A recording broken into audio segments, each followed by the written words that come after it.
শ্রদ্ধা, স্নেহ এবং সহনশীলতার রাজনৈতিক সংস্কৃতি হচ্ছে ডাকসু। আসছে আগামীকাল 9 সেপ্টেম্বর 2025 ইং ঢাকা বিশ্ববিদ্যালয় কেন্দ্রীয় সংসদ ডাকসু নির্বাচন অনুষ্ঠিত হতে যাচ্ছে। আপনারা জানেন, বাংলাদেশ জাতীয়তাবাদী ছাত্রদল মনোনীত পূর্ণ প্যানেল ঘোষণা করা হয়েছে, যেখানে ভিপি প্রার্থী আবিদুল ইসলাম খান আবিদ, যার ব্যালট নং 21, জিএস প্রার্থী শেখ তানভীর বারী হামিদ, যার ব্যালট নং 17, এবং এজিএস প্রার্থী তানভীর আল হাদি মায়ের, যার ব্যালট নং 8। পূর্ণাঙ্গ প্যানেল এবং হল সংসদ নির্বাচন অনুষ্ঠিত হতে যাচ্ছে।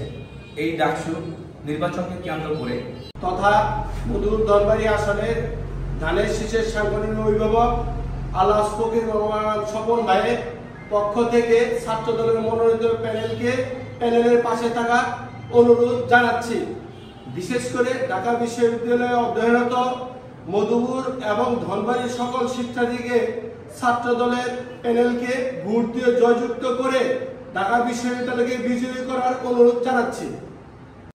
আবিদ হামিদ মায়ের পরিষদ আবিদ হামিদ মায়ের পরিষদ দিচ্ছে ডাক, ছাত্রদল দিচ্ছে ডাক, 90 আবারও দিচ্ছে ডাক, ছাত্রদল দিচ্ছে ডাক।